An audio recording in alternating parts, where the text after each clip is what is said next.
Hello and good morning, all of you. Welcome to the Alpha Edge Academy's previous year question model answer writing course. And in this particular video, we shall be discussing a question of General Studies 4, that is Ethics, Integrity, and Aptitude. The objective of this series is to make you write an answer, to help you in answer writing, and tell you like what can be a model answer for a question asked already in UPSC in a particular year. And thus, there is always a disclaimer that the model answer given by us is one type of answer or one type of answer writing. There are 100 more answers to that, because what is the perfect answer we still don't know. Maybe one day we'll figure out and we'll tell you. When the day will come, I don't know, but till then you have to get satisfied with what we have. So thus the question asked was, discuss the role of ethics and values in enhancing the following three major components of comprehensive national power: human capital, soft power and social harmony. अब इसमें देखो चीज़ें क्या क्या हैं आपके पास. एक तो आपके पास है एथिक्स एंड वैल्यूज़. तो इंट्रोडक्शन में तो आप एथिक्स एंड वैल्यूज़ को डिफाइन कर दोगे. फिर आपके पास आ गई कॉम्प्रिहेंसिव नेशनल पावर. तो अगर आपको पता है कि जैसे बहुत सारे लोगों को नहीं पता था 2020 में कॉम्प्रिहेंसिव नेशनल पावर क्या होती है, वो डिफाइन कर दो.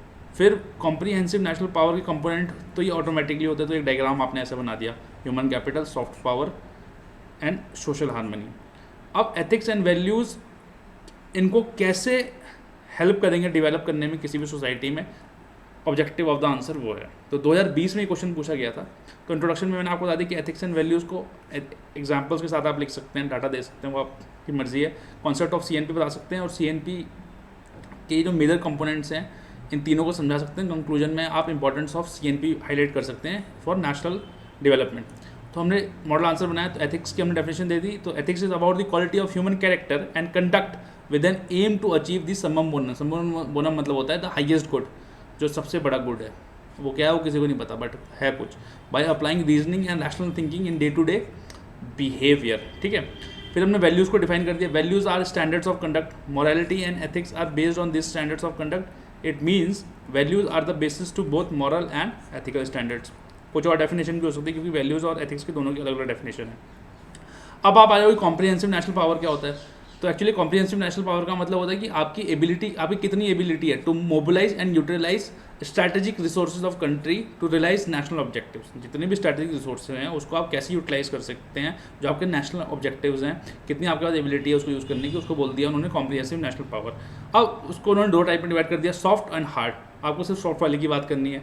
अब आप आगे ह्यूमन कैपिटल कैसे डेवलप होगी एथिक्स एंड वैल्यूज़ से.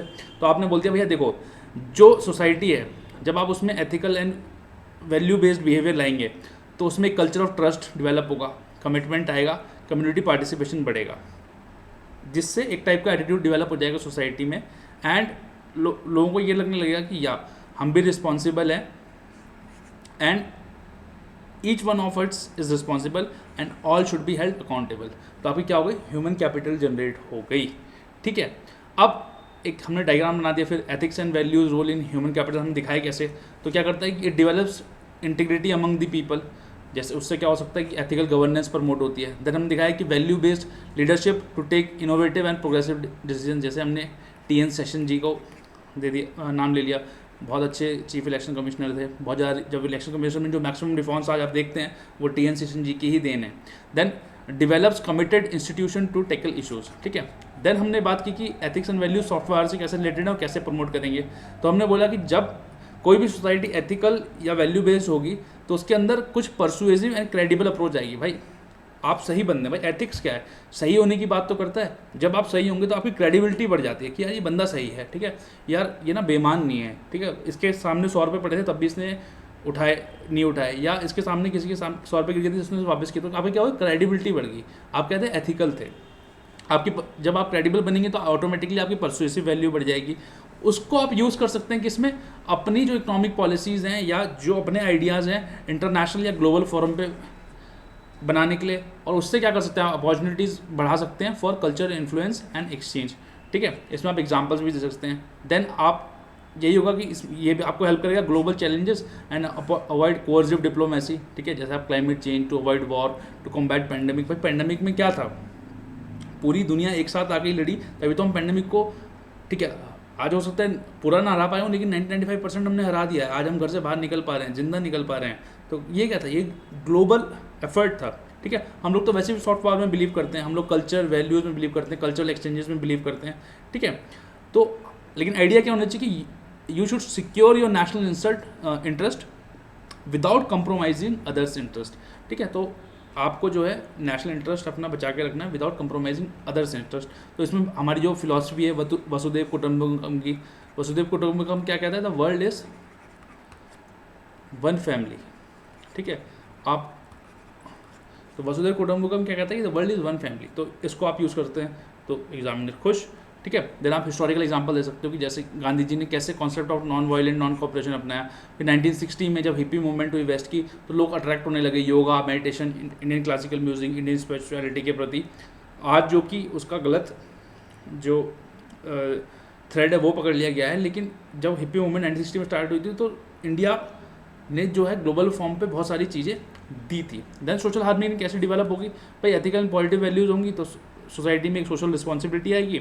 सोशल रिस्पॉन्सिबिलिटी आएगी तो सोशल रिस्पॉन्सिबिलिटी सबसे पहले एक प्री रिक्विजिट है किसका, सोशल हार्मनी का एंड सोशल कैपिटल का। सोसाइटी ज़्यादा एथिकल और वैल्यू बेस्ड होगी तो टॉलरेंट होगी, अकोमोडेटिव कल्चर होगा। और जैसे सर्वधर्म सम भावना कि भैया सब रिलीजन्स का बात अलग अलग है, लेकिन भैया मंजिल सबकी एक ही है। उसका एक अच्छा सा आप फॉरवर्ड लिख सकते हैं कि nations are not build by government alone, each citizen is a nation builder, there is an immense role of ethics and values in enhancing the comprehensive national power of a country. यहाँ पर यह conclusion हो गया। तो basically idea ये है कि आप ऐसे आंसर लिख सकते हैं, आप क्वेश्चन लिखें, आंसर लिखें और हमें आंसर लिख के भेजें। हमारा जो नंबर है वो डिस्क्रिप्शन बॉक्स में है। हम एटलीस्ट कोशिश करेंगे कि आपको एक या दो आंसर आपको चेक करके बताएं कि आपको किस क्षेत्र में इंप्रूव करने की ज़रूरत है। बाकी हमारा डिस्क्लेमर है कि यार हम तो बता ही सकते हैं, we can guide you how to ride better because we have seen some things, ठीक है। That was all in this particular video और lecture. Thank you all for watching till then, take care, keep smiling and keep healthy, bye bye.